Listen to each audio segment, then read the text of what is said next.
Welcome to the podcast for Boomer Women, where we embrace the journey. I'm your host, Agnes Knowles. I went into today's conversation not quite sure where it might go. Jack is an advocate for men's social issues and sexism against men. You'll be pleased to know, I hope, that it did not get contentious. I was the good host and let my guest speak his mind. Okay, I did jump in a couple of times. But like conversations should be, we remained civil and, as always, enjoyed a few laughs along the way. If you're like me, you may feel your ire rising on occasion, but I really believe we need to see situations from other points of view and, even if we don't agree, try to see where opposing points of view come from. That much at least is important. So listen to Jack with an open mind, and I'd really appreciate hearing your thoughts or reading your thoughts when we're done. Listen now.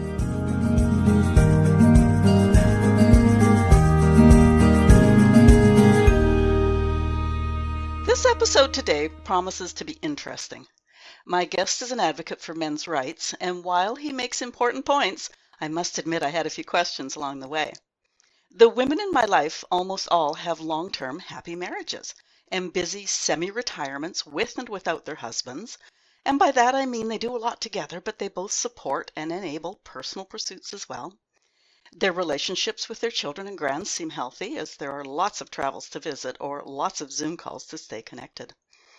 I'm one of the few divorced people in my circle, and while I do see more of the women, it's always good fun to catch up with their spouses at social events.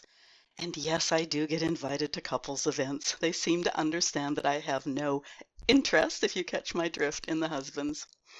I do also have several close male friends. We care about each other, we support each other, and we would never jeopardize that friendship with, betrayal, intimacy, anything at all like that. I'll take a quick look at Jack now to make sure he's still not, or he's not hanging up on me thinking he may not get the discussion he was hoping for. Jack Kammer, welcome to the Boomer Woman's podcast. Hello, Agnes. Thank you for having me. And I'm getting the introduction I sort of expected because I didn't really have any expectations. I've listened to a few of your shows, and I know you always have something interesting and important to say about the guest and how you want the show to go. And so I'm very happy to cooperate with this discussion. I appreciate that.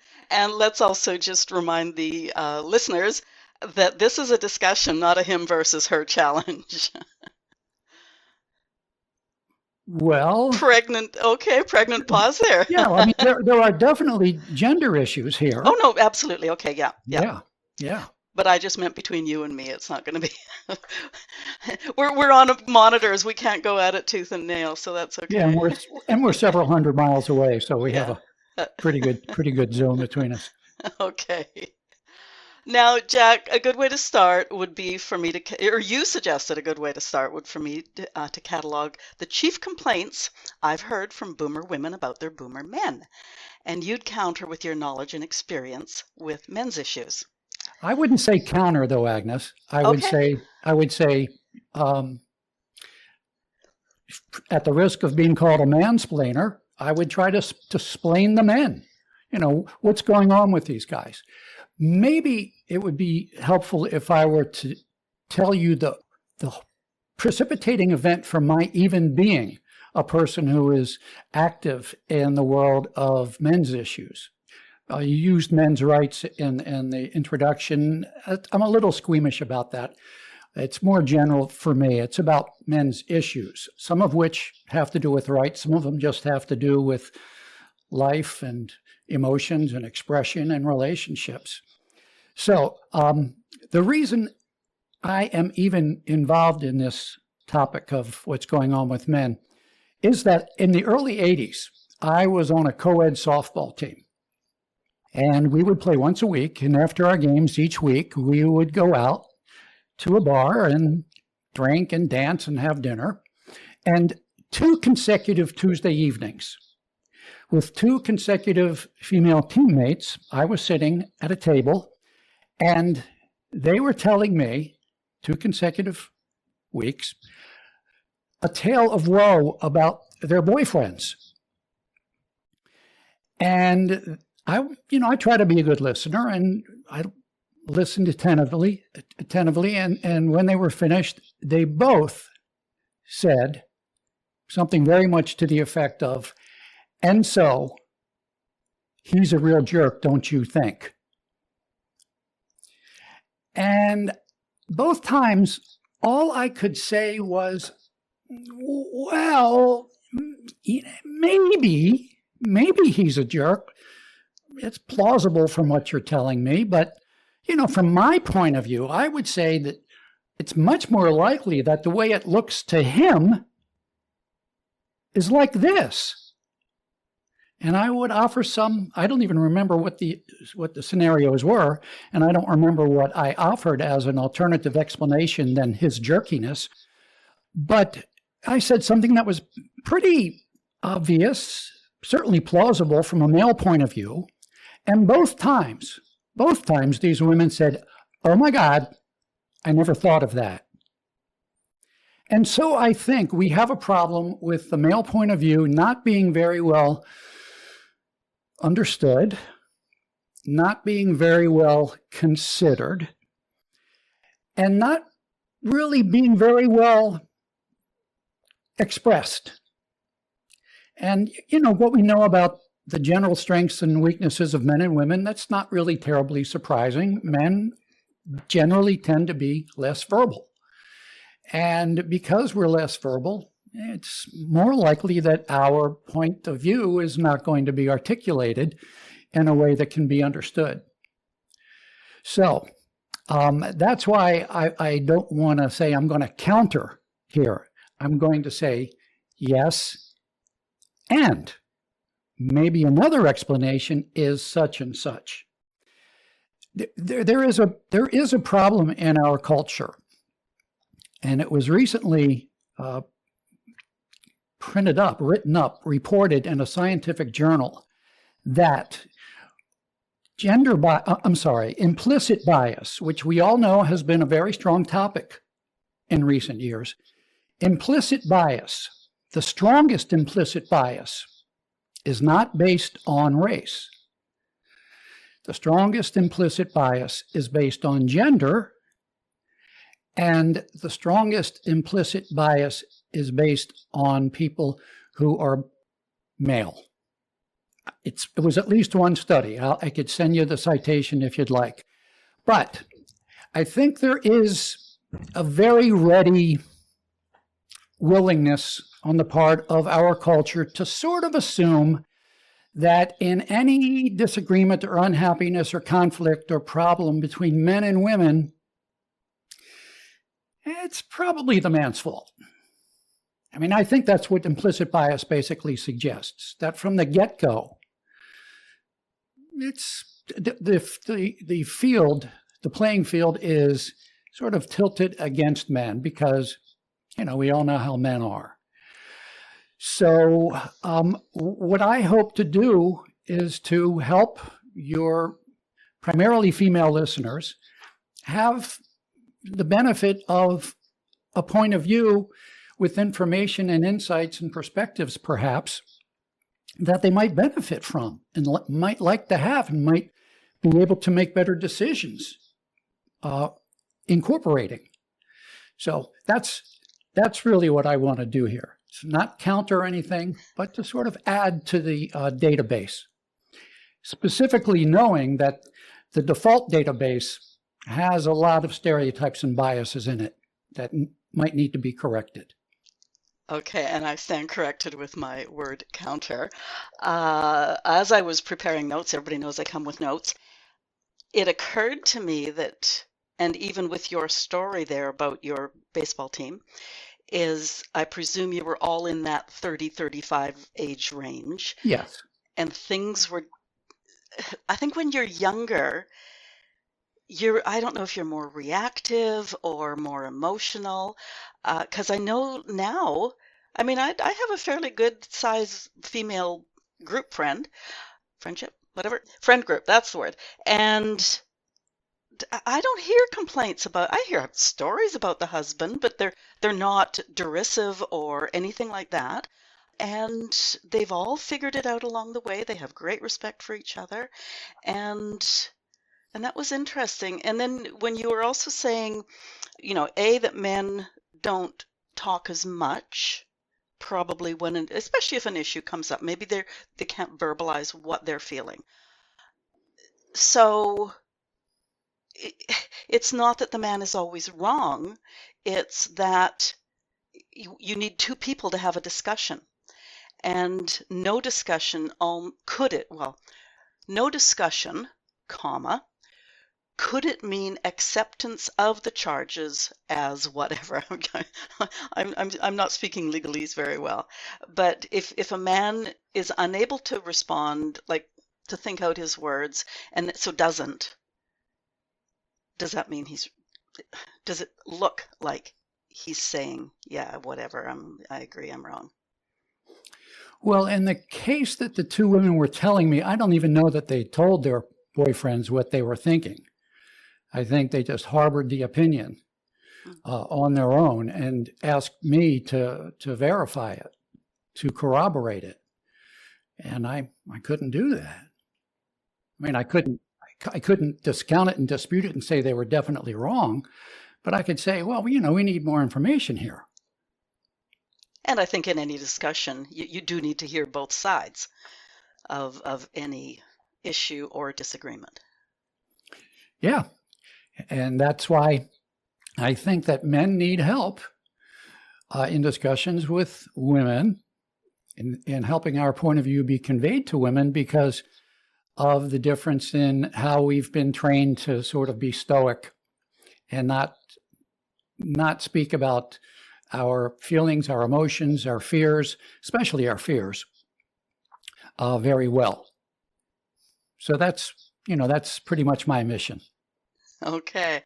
Now, I will confess to you that this list that you suggested I make, I could only think of one thing. So I actually went and Googled issues that women have about men or something. I can't remember what I Googled now. And so I've got a few here that might work. He doesn't listen is one that I think I've heard over the years. Okay. And I am sure there are plenty of times when that's perfectly valid and true. Would have to ask, a lot of questions about that. What is being said? Has it been said before? How does he feel about what's being said? Is it intended that he should agree and act upon immediately everything that's said? I think that, these are all discussions that need to happen, but often don't. And I think it's sometimes a little bit like men know that they are just not as skilled in verbal arts as women are. And so they sort of have learned that the best strategy for them often is to not make a big deal out of it. Okay, you say that, fine, you can say that. I don't know that it would also be helpful if it were asked, what's your opinion of that? And then perhaps it's needed to ask him, to help him articulate how he feels. Now that gets into a whole nother ball of wax, how men feel. Men are not typically valued for how they feel. They are typically valued, especially baby boomer men, still raised in the old days, where, it was pretty much the woman stays at home and pretty much the man goes out and makes the money. His end of the deal is not to to provide you with a summary of his feelings. His job, his end of the deal was to provide you and the kids, the family, the household with money, to be productive economically and externally, not to be feeling or not to be taking much inventory of how he feels. probably because it would be counterproductive to his efficiency in being the provider that he has agreed to be. Because a lot of times the jobs that men take to fulfill their end of the deal are not really that fun, not really that enjoyable, not really that rewarding, but they do it out of a sense of duty. And so they might say, well, I feel kind of proud that I am doing this job, and I get up every day and I go to it, even though I don't really like it, because my family needs me. And this is the deal I've accepted, and I feel good that I'm coming through and I am honoring my commitment. It's not likely that he's going to come home and say, oh, let me tell you how I feel. I feel really sad at work. And I feel like I'm really being abused by my boss. And I feel like I really don't like the ethics of the company I work for. That could be problematic for a lot of men to be able to say. Now, primarily, I would say one of the reasons they would be reluctant to talk about that, to bring these things home, is because, and men say this all the time, I didn't want to worry her. I didn't want to worry her. I got this. I can do this. So his feelings are not top of mind. It's not what he, gets attaboys for. It's probably also not what he feels you most love him for, or most respect him for, or most value him for, or why you married him in the first place. I mean, even today, in this supposedly enlightened age of 2025, there are still women on the dating scene who are evaluating men based on their EP. You know what EP is? Emotional something. Earning potential. Oh, okay. Oh, yeah. Okay. I agree with that. Even today, where some women have really nice careers and are making a lot of money, still evaluating men on their EP. And so not a lot of men, as far as I can tell, get the message from the culture. And it's not just women, it's the culture. Men participate in these expectations too. We get the message that it's not our emotions and our feelings that we're valued for. And so, you don't exercise your feelings, you don't stay in touch with your feelings, the bandwidth decreases, and pretty soon you get messages like, man up. Don't be a crybaby. Tough it out. So it shouldn't be surprising. I won't say it shouldn't be. It would be nice if it weren't unexpected, that men are going to have a really hard time, often, expressing their deepest feelings. One, because they're not even sure what they are. And two, because they don't want to give anybody a worry that the feelings are going to get in the way of what they promised to do in their marriage.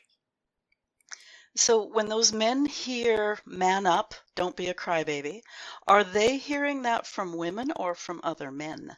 Well, is that the social? Well, as I said just a minute ago, it's not just women. They get it from, it's the culture, and men too participate in these expectations of what an honorable man is. So I won't say it's not women. I won't say it's never women. I do know that women often want to point the finger at men as being the only ones who impose these expectations on their fellow men. I don't think that's true at all. I think the way the messages are expressed from men toward other men might be very different from the way they're expressed by women, but I think both men and women are very unforgiving toward men who are not living up to the current dominant image of what men are supposed to be. And we need to keep in mind here that we're talking about boomer men who got their message 60 years ago, when it was very different from what it is now. Do you think that some sort of like a marriage course almost would work in terms of sussing out, like, what are your expectations of this person you're about to marry? What are your and bring gender into the equation, that sort of thing, because when people get married, they're still usually, all rainbows and butterflies. Well, I definitely think that we need to keep our eyes open as we go into marriage. And maybe a course in high school would be good. I'm playing with the idea of a new dating app for the new generation. And it would be it's a dating app that I call No Really, I Insist. No Really, I Insist is the name of the dating app. Why is it called No Really, I Insist? Because that's often a phrase that's said back and forth on the first date. The man might say, no, really, I insist, I'm going to pick up the check. The woman might say, no, really, I insist, I'm going to pay my way. It's at that first date, where that first bill is paid, that we establish a template that might become permanent. You might establish at that point what he's going to be expected to do and what she has an expectation of him doing. I think that if we ever improve the situation for men to be as emotionally expressive, as aware of how they really feel like they're being treated, if we ever do for men in terms of having work-life balance, what we've done for women in terms of having work-life balance, we'll have a whole world of new opportunities for having better relationships between men and women, between women and men. And what I mean by that is that the future, I think, holds that women are going to be getting more and more accomplished, accepted, respected, valued in the world that was traditionally reserved to men. And, what do I mean by that? Of course, I mean, corporate jobs, academia, government, science, name it. Being astronauts, even being soldiers. I don't think that we have done nearly as much in the other direction for men to have full and complete and equal respect in the traditional female domain of home and parenting. Now, I know it's getting better, but in my humble opinion, it ain't nowhere near equal. Even women who have really fabulous careers, who really need and want a man to be supportive of their careers by agreeing to be very involved at home in all of the ways that home needs involvement.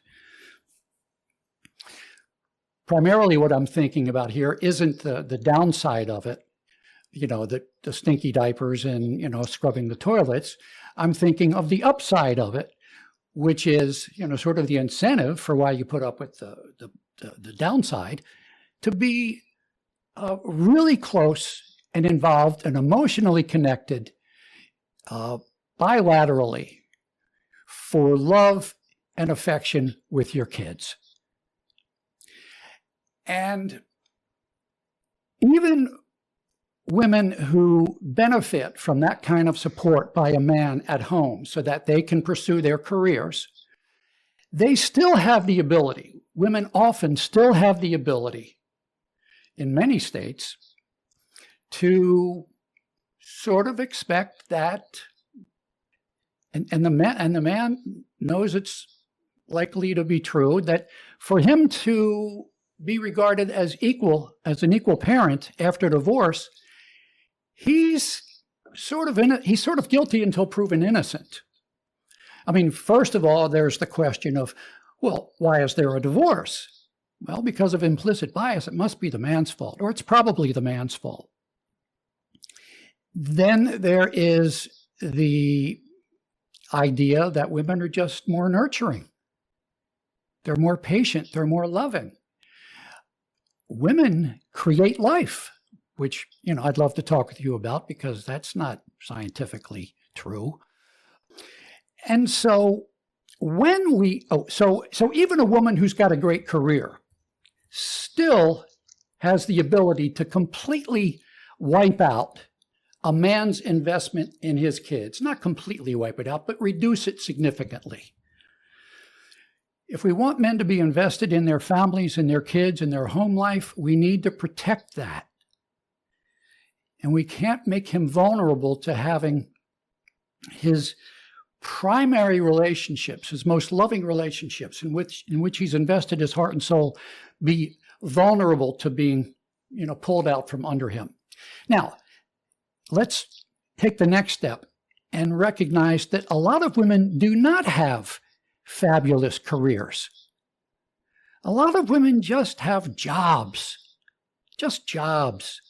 9 to 5. They watch the clock. They can't wait to get the heck out of there. They want to get home. Where do they want to get home to? To their kids, to their families. That's where they're needed. That's where they're loved. That's where they're respected and appreciated. And they are not necessarily interested in sharing that. You could sort of think of it. I know a young woman who calls herself the CEO of her family on her Facebook page. And the CEOs of families are not always as egalitarian as we might hope they would be in opening up to men in the female sphere equality the way the traditionally male sphere has been increasingly. I won't argue whether it's complete yet, but increasingly we've made a whole lot of progress with welcoming women as equals into the male sphere. I don't think we've done nearly that much for men in the traditionally female sphere. And then thirdly, there are some women who don't even have jobs. And their only job is to be a mother.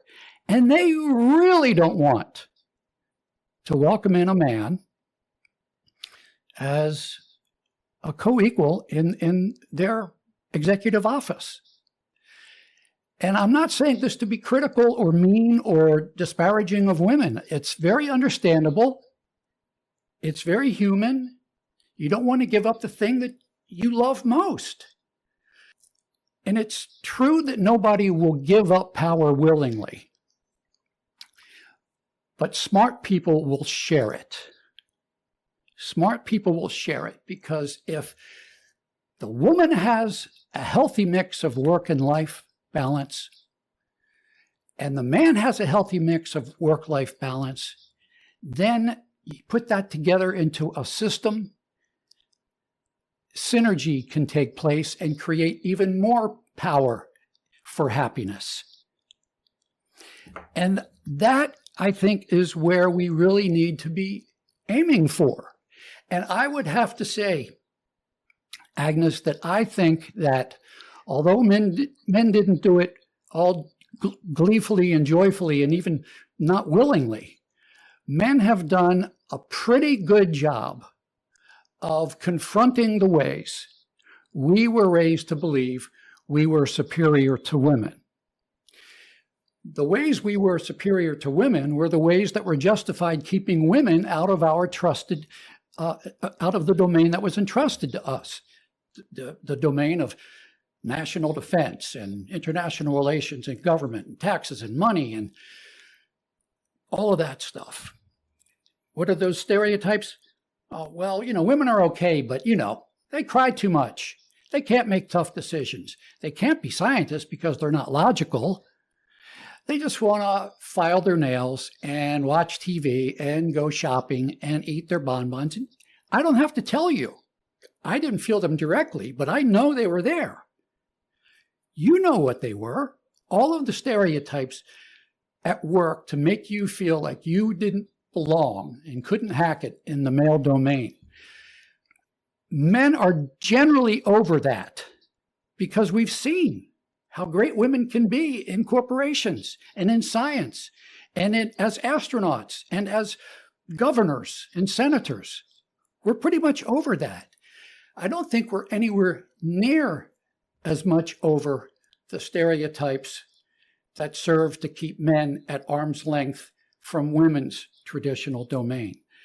And I just need to interject here because as parents, if you have a female mother, a male father, just because of the nature of people and humanity and maybe even genetics, maybe the woman is more nurturing. Maybe she can rock that baby to sleep or, rub a back when the kid is sick, whatever it is, all those things. Maybe she makes a mean mac and cheese, like whatever it is. But the dads serve an equal purpose, albeit different.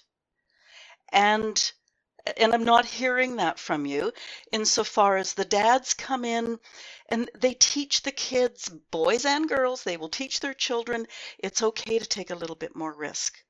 I'm in Canada. Every winter we get snow. I said, make sure your dad takes you out into the parking lot once you're driving and teaches you what to do in a four-wheel drift in a snowstorm, because I can't do that. I don't want to do that. I'm scared to do that. And I mean, I'm sounding like I'm mocking myself, and I'm not. So they bring different things to the parenting role and ultimately to the marriage. Well, I think you're making my point. You're making my point. Remember when women first started getting into corporations? Women made big changes in the culture of corporations. They brought different skills and abilities, more collaborative, less competitive.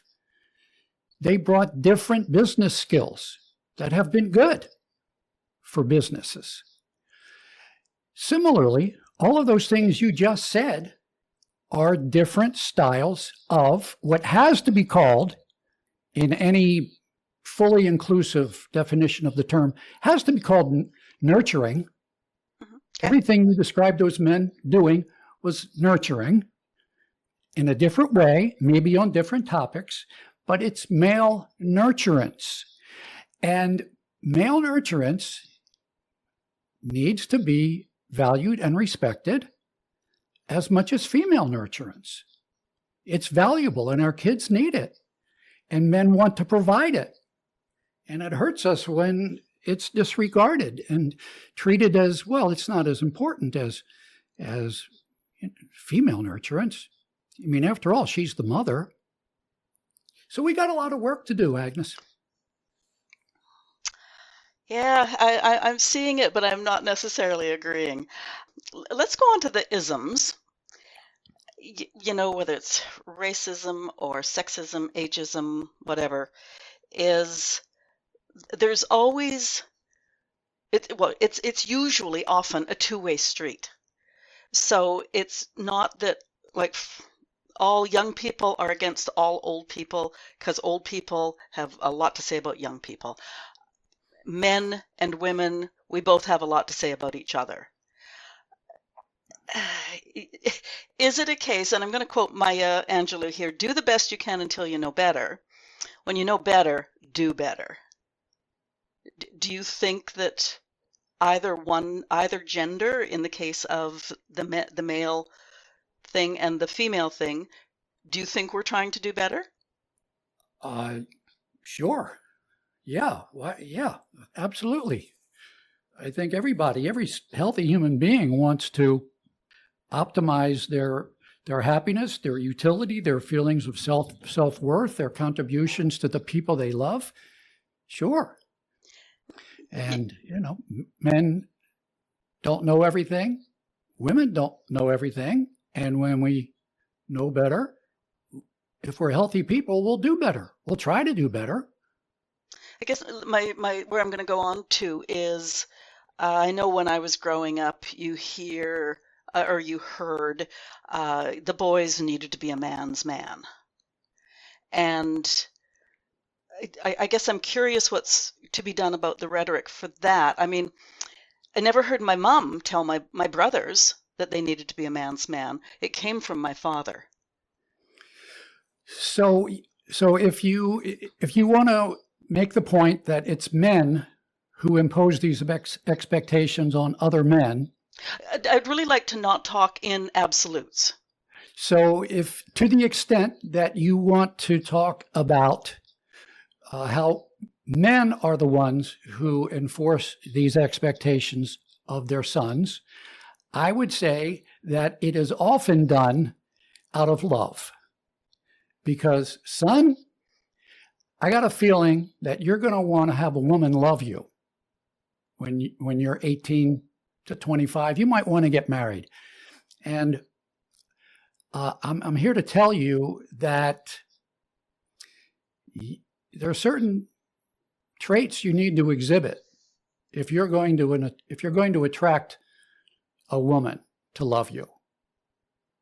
And there's also a degree, probably, from the men who are teaching their boys this idea of masculinity. If it was bad enough for me, it's bad enough for you. I got through it, you can get through it. Now, there might be a little bit of hurt feelings and maybe even a little bit of anger on the father's part there. Look, I remember when I was a kid. Let's stop there first. Let me back it up a little bit. Do you know how it's a bad idea to see a little girl who's really good at sports and go up to her and say, gee, Susie, you're really good at sports for a girl. Or if she's really good at math and science, gee, Mary, you're really good at math and science for a girl. What I used to hear as a little boy was, gee, Jack, you're really good with babies for a boy. Now, what's the essence of these messages? That boys and girls, we're talking 60 years ago, boys and girls have roles that they're expected to play, traits they're expected to exhibit. And if you're not doing that, or if I'm not doing that, maybe there's something wrong with me. So I'm gonna deny that I have any interest in being a nurturing person. And I'm gonna, do what real boys are supposed to do, whatever that is, go out and play war. We got to deal with that side of the equation as well. And, to the extent that we need to recognize that it's not just men who are expressing and teaching these expectations to young men, please recall that even today in 2025, there are women who are evaluating men on the basis of their EP. And what's the message they very quickly get? Oh, it doesn't matter that I'm a really nice guy. I'm really attentive. I really care about people. I really honor and respect women. I will be loyal. I have a sense of humor. I'm appropriately humble. No. She's evaluating me on one criterion, primarily, that I need to get through the first door, and that's how much money do I make? I hear the same things out there. I mean, I don't know about this in my own life, but women also will judge a man by his physique. And I mean, we won't even go into all that. But we've had a saying amongst us women, you may have heard it, you've got to kiss a lot of frogs before you find your prince. And surely the same thing can be said for men, that you gotta kiss a lot of frogs before you find your princess or your queen or whatever, the woman that you want to spend the rest of your life with. That part needs to be a two-way street as well. Because there's a lot of Yeah. men out there who will not date a woman unless she is built like a model. Yes. That sort of thing. Yes. Yes, that's true. It's also the case, I think, that 50, 60 years ago, women were very heavily evaluated for their domestic abilities. Could they cook? Could they sew? The physical attraction thing is going to be much harder to completely reverse, because it's biological. It's got to do with the survival of the species. It goes, very deep, probably into our DNA, that men respond very favorably to a certain look in women, because I think it's been pretty well established, or at least been strongly hypothesized by just about everybody who offers an opinion, that there is a strong correlation between a woman with a certain build and nice complexion and good teeth, and a good correlation between all of those characteristics, which would probably be appropriately summed up in the vernacular as sexiness, a correlation between sexiness and the ability to produce healthy babies. At the same time, it's very deeply ingrained in women, I think, probably, that the man I want is a strong man who is capable of beating back whatever dangers might impose themselves upon me and our kids. Now, back in the saber-toothed tiger days, that was actual physical strength and the ability to kill a saber-toothed tiger if you needed to. Today, it's more like strength in being able to outcompete the other guy at XYZ Corporation and get the next promotion so you can get the more money to take home to your kids in case they need an operation. That's very expensive. Yeah, it definitely goes both ways. Definitely goes both ways. I think the difference is the one-wayedness of this that still remains is that we, as a society, have so far primarily paid attention to the ways in which sexism adversely affects women. And we don't pay nearly so much attention to how sexism adversely affects men. Okay, that might be a good segue into another question I wanted to ask you, because you talk about the Maryland General Assembly and the Wimp bill, and your book, Goodwill Toward Men, going into the remainders bin. What was the male-female ratio of voters in either of those cases? Well, so the Wimp bill, let me explain a little bit what the Wimp bill was. A black man from Baltimore and I met.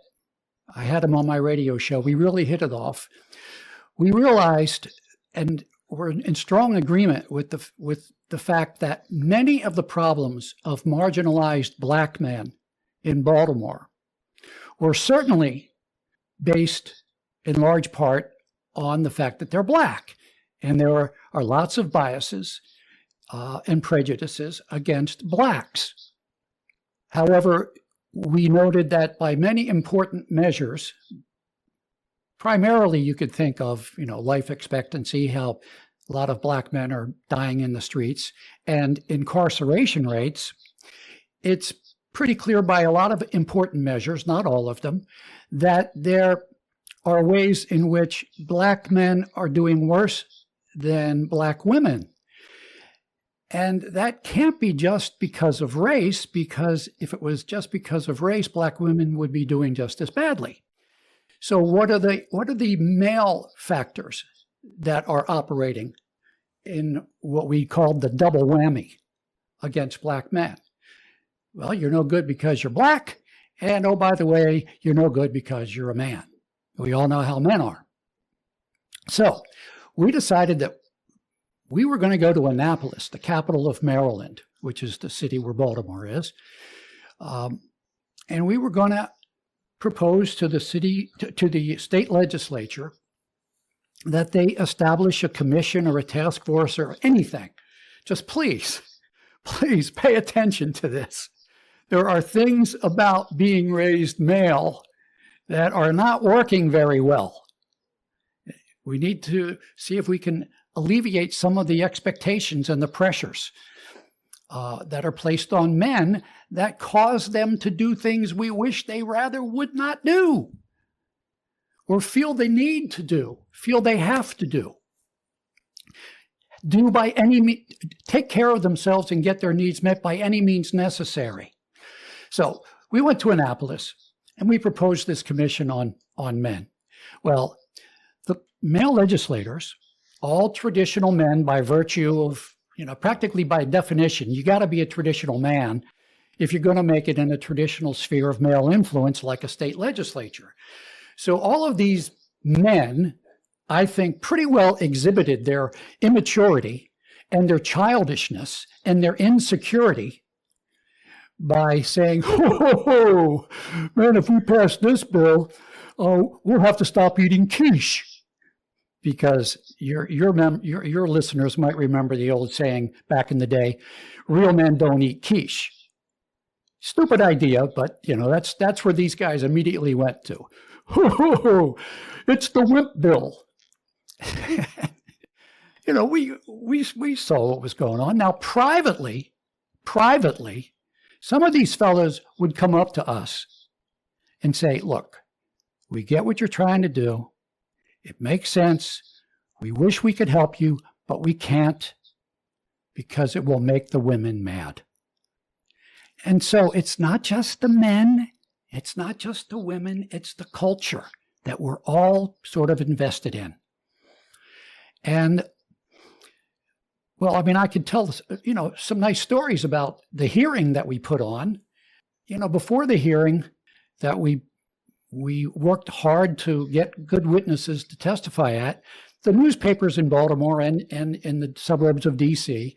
were, headlined with items like Wimp bill moves to hearing or something like that.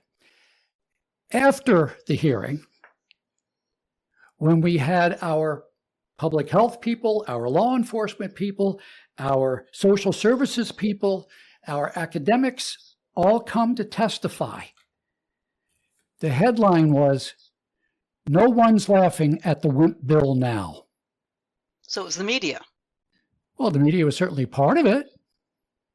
Certainly part of it. It's part of the culture, right? So we put on a great hearing. No bill gets passed in its first, go-round. We were assigned to the Judiciary Committee of the House of Delegates in Maryland, chaired by a man named Killer Joe. He was Killer Joe Owens, an old crotchety old guy who always said no. He didn't like any bill. He didn't like anything new. So, of course, we didn't get out of committee. But our sponsor, who was Elijah Cummings, who went on to become a U.S. congressman for Maryland and became a chairman of the Congressional Black Caucus, he told us that we had made him a rock star. Because when he went back to his community, he got a lot of attaboys. Thank you for doing this, Elijah. We know you were taking a chance. You were risking a lot of ridicule, but thank you for doing this. So that's the story of the Wimp bill. Okay. I'm going to move on. One of your talking points on Podmatch is, what's the problem? I don't hear men complaining. Now, decades ago, the same thing could have been said about women's issues, but women said enough. They rallied, movements were started. Now, in certain areas, men have done the same thing. So lack of attention to prostate cancer comes instantly to mind. Men started speaking out and about it. So more has been done with support of women. Can men start standing up and saying, this is the issue that we're being, bigoted against or whatever, prejudiced against, it stops here. It would be nice if men in general could, and it's happening more and more, as you say. Mm-hmm. Prostate cancer being a good example, although, the men in Congress aren't talking about it. Why are they not talking about it? They don't see any votes in it. Why don't they see any votes in it? Because men primarily vote on the economy. Why do they primarily vote on the economy? Because they feel primarily responsible for making money. That's their job. So, yes, men are speaking up more. We need to speak up a lot more, and we need to recognize that it's not just men being troglodytes that keeps them from speaking. There are very identifiable, concrete pressures placed upon men to just sort of tough it out and not to divert any attention from women's problems. And we also need to recognize that there are many women's activists who will, not terribly publicly, but quietly in the corridors of the halls of power, say, don't support this. Women still have a lot of problems with their health. And they'll quote some numbers about, why breast cancer is so much more worthy of being funded than prostate cancer. So it would be nice if the whole culture supported men speaking up, because, if the culture were to look, it would see probably, if it could peel away some of its reflexive explanations, that men really do need more attention. Just look at the suicide rates. And, actually, I've got the suicide rates right here for age groups by men and women. And I don't need to, go over it in detail if you want, but I will tell you that significantly more senior men than senior women are committing suicide. How is that a gender issue? Well, because the men are of one gender committing suicide significantly more than women who are of another gender. Okay, but are women being treated better? Like, I think I'm not seeing the correlation. Well, I think that's certainly that would be the thing that I would say, that women have the resources available to them that help sustain them through depressing times. When a man goes to work and begins his career, he goes away from the center of love for him. Home is where the heart is, right? Mm-hmm. When he goes to work, even if he's successful at his career, he's not with people who love him. He's with people who need him, but when they don't need him anymore, they don't have to pay any attention to him. Let's say this one word, relationships. Probably the most important piece of insight that has come to me in my involvement in the movement for a better understanding of male social issues is that the most important thing for a happy human life is your relationships. And there is even a pretty notable quote that was in the Atlantic magazine, an interview with a fellow named George Vaillant. I think that's how you would pronounce it. He ran the Harvard, I don't know the exact name, the Harvard long-term longitudinal study of adult happiness, something like that. And the author of the Atlantic magazine article, I think it was Joshua Wolfshank, I think was his name. And he asked, what did you learn? What's the most important thing? And George Vaillant said, the most important thing for human happiness is your relationships. And so I believe that we send men off to a place where relationships are not so rich, not so beautiful, not so loving, not so close, not so warm, not so valuable that men think, wow, I really need to pay attention to my relationships. No, what they think is, oh, I got to deal with this person again. Whereas the traditional role of women was to be right there next to the heart, focusing on relationships, enjoying relationships, thriving on relationships, and not just with their own kids, but with the community of women who have shared concerns and shared values and shared interests. You know, the male power structure is a hierarchy. And of course, as human beings, we want to look up and say, wow, look how high the top of that pyramid is. And there's a dollar sign at the top of it. Wow, that's a lot of money up there. We look at the Fortune 500 and we say, look how many men are in the Fortune 500. It's just not fair. Somehow our eyes do not drift or do not want to drift down to the bottom of this hierarchical structure, where we don't see the Fortune 500, we see the misfortune 5 million. And who wants to see that? And so the men at the top and the men at the bottom really don't have a lot of commonality of interests. The men at the top certainly don't care about making life better for the men at the bottom. Ideally, they would, because they would recognize that these guys at the bottom need to be treated fairly for us to have a healthy society. But the commonality of interests is not really as strong on the male side as it is on the female side, because the commonality of interests on the female side is that just about every woman who wants to be a mother, just about, I know there are exceptions, but motherhood is much more widely distributed in the female domain than CEO-ship of a Fortune 500 company is distributed in the male domain. And so women stick together. They have common interests. We have to stand up for ourselves and not let these men tell us what to do.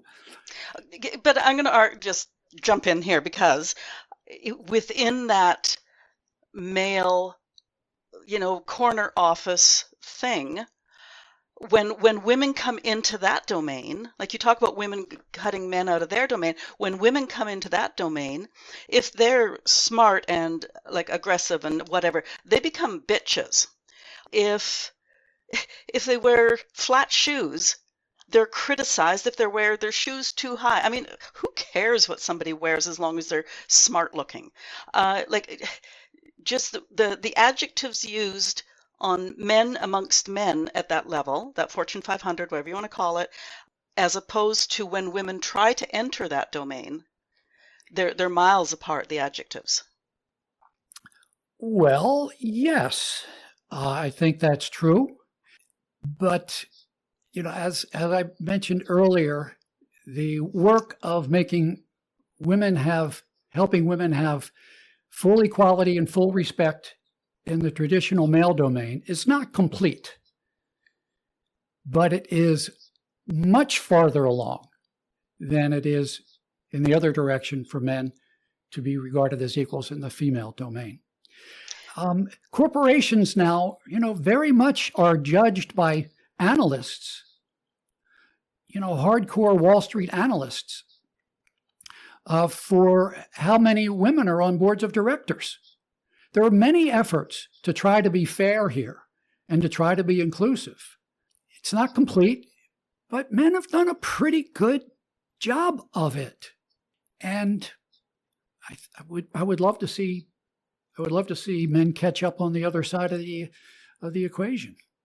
Okay, and as a woman, I see that all the time. Oh my goodness, like around and about my children's generation and my grandchildren's generation. Can I ask you one question that it's going to sound nasty, and I really don't mean it that way. I'm watching the clock, and we're going to have to wrap shortly.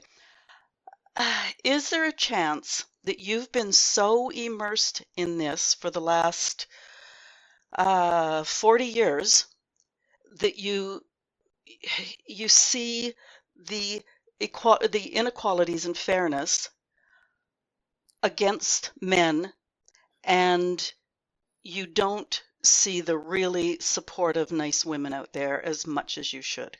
Okay. In 1994, I published a book by St. Martin's Press in New York called Goodwill Toward Men. It was a book of interviews with 22 women. 22 women who, most of whom called themselves feminists, who were ready, willing, and able to talk not just about women's disadvantages as women, but women's advantages as women. And ready, willing, and able to talk not just about men's advantages as men, but men's disadvantages as men.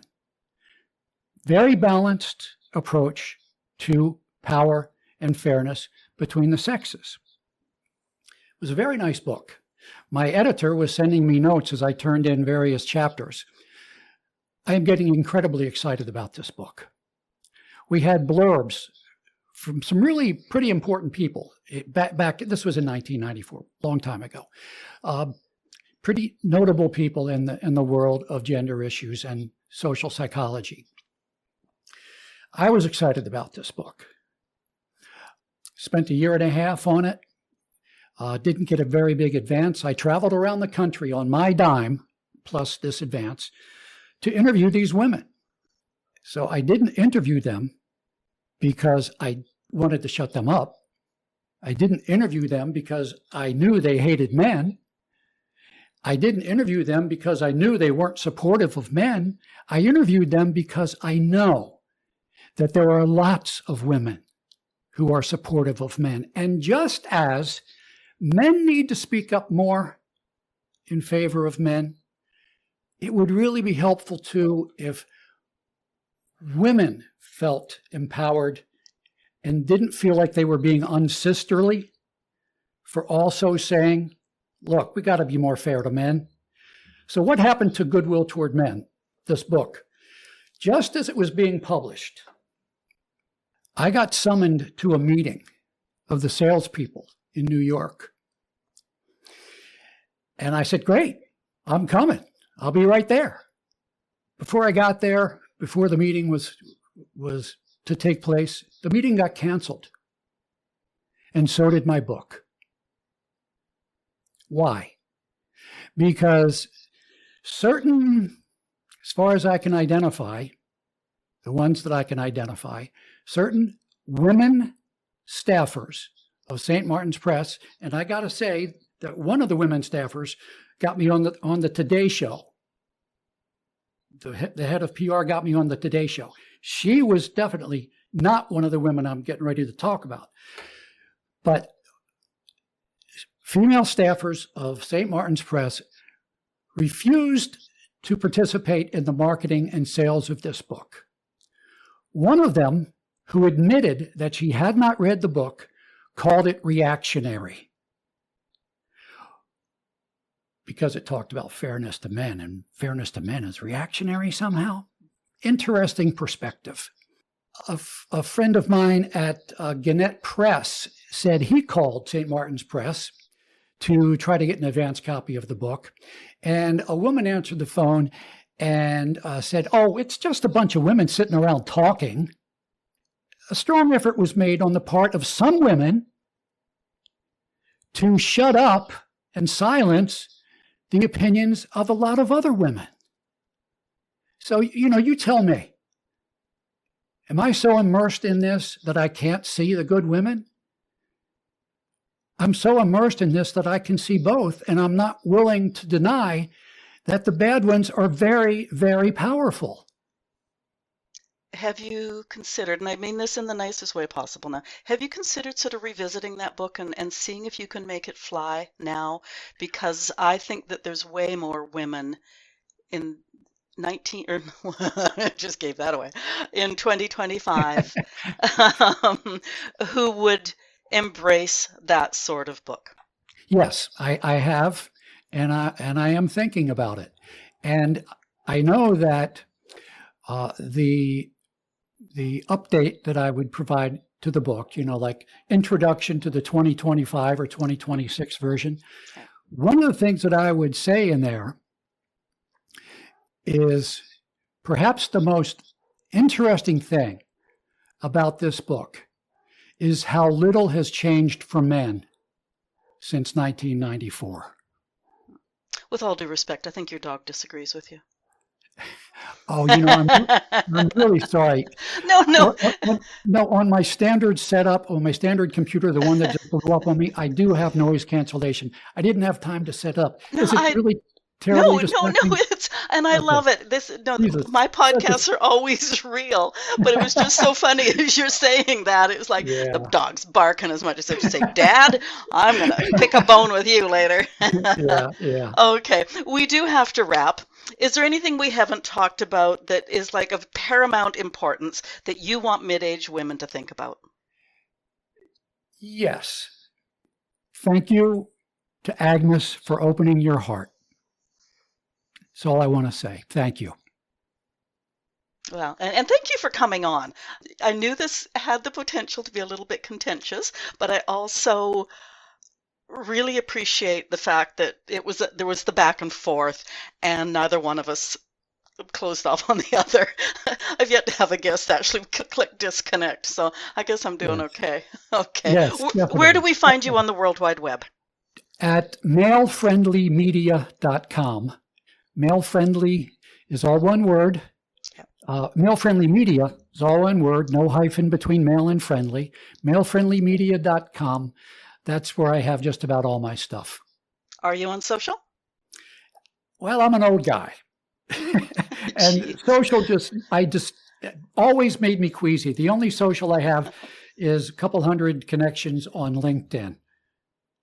Okay, I just in case. Some people have like 47 social media contacts. I'm not one of them either, so that's okay. Yeah, I can't do that. It's just it never felt right to me. So thank you. Yes. Okay, that's great. Your website link is in the show notes. Thank you. And I guess there won't be any other notes on your page or any other links on your page at our website. Okay, that's fine. Okay, listeners, your turn. What are your thoughts on today's show? I really am curious. Leave comments where you're listening, or if you're listening at boomwithabang.com, scroll to the bottom of the page and talk to us there. Maybe there was something Jack and I didn't talk about that you were hoping we would. I can't imagine what it was. Tell me in the comments and I'll get you an answer. Share this episode. I think we need to move past the male-female dichotomy, and as with so many isms, try seeing the world through someone else's eyes. I love the comment, men are from Earth, women are from Earth, deal with it. When you share my conversation with Jack with your friends, I'll bet that conversation ensues.